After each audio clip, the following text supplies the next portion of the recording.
Yesterday, I had to walk out and rebuke a Bible study group that I was in. Why, you may ask? We were in Hebrews chapter 4, verse 15. And I'll just read it for you. It says, "For we do not have a high priest who cannot sympathize with our weaknesses, but was in all points tempted as we are, yet without sin." So the man on my left says, well, this verse really speaks to me because it shows that Jesus was tempted to have sexual relations. And I go, what? What are you talking about? No, he wasn't. And I interrupted him. I said, God did not want to have sex with a human. And somebody else goes, whoa, we have to have respect here. And I go, no, I'm not respecting a heresy. No, God did not want to have sex with a human. You're going to tell me that? And he goes, well, the flesh of Jesus. See, this is why it is so important not to sit here and try to interpret these scriptures on your own.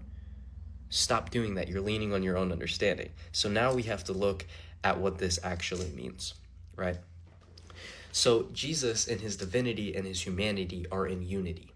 Jesus bears our humanity, like Adam before the fall.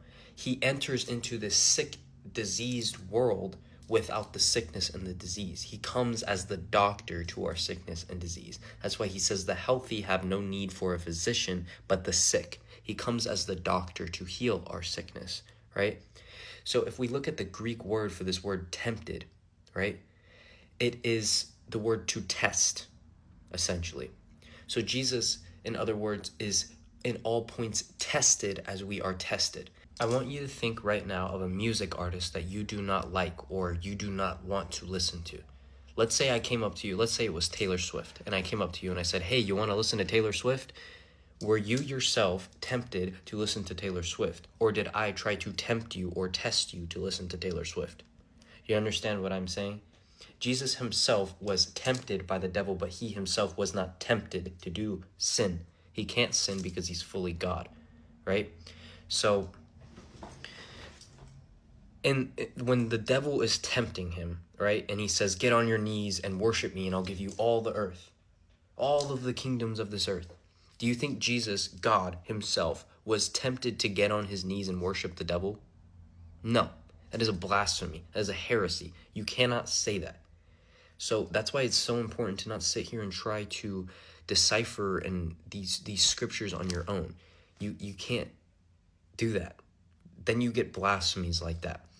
That's why it's so important. What I'm learning right now is to look at the meaning of words, to look at the early church. These people, all of the questions that you have, there's nothing new under the sun. These questions have been answered by the early church and the apostles and the disciples of the apostles and the disciples of them, who all had the Holy Spirit to start and go out and start these churches. If you say that this Bible is infallible, you also have to say that the church is infallible because the church gave you these scriptures. So that's why it's so important to look at that, and I'm learning that right now. And I'm seeing it, like straight blasphemy. Stand firm on your God. If you hear somebody speaking that, say the truth.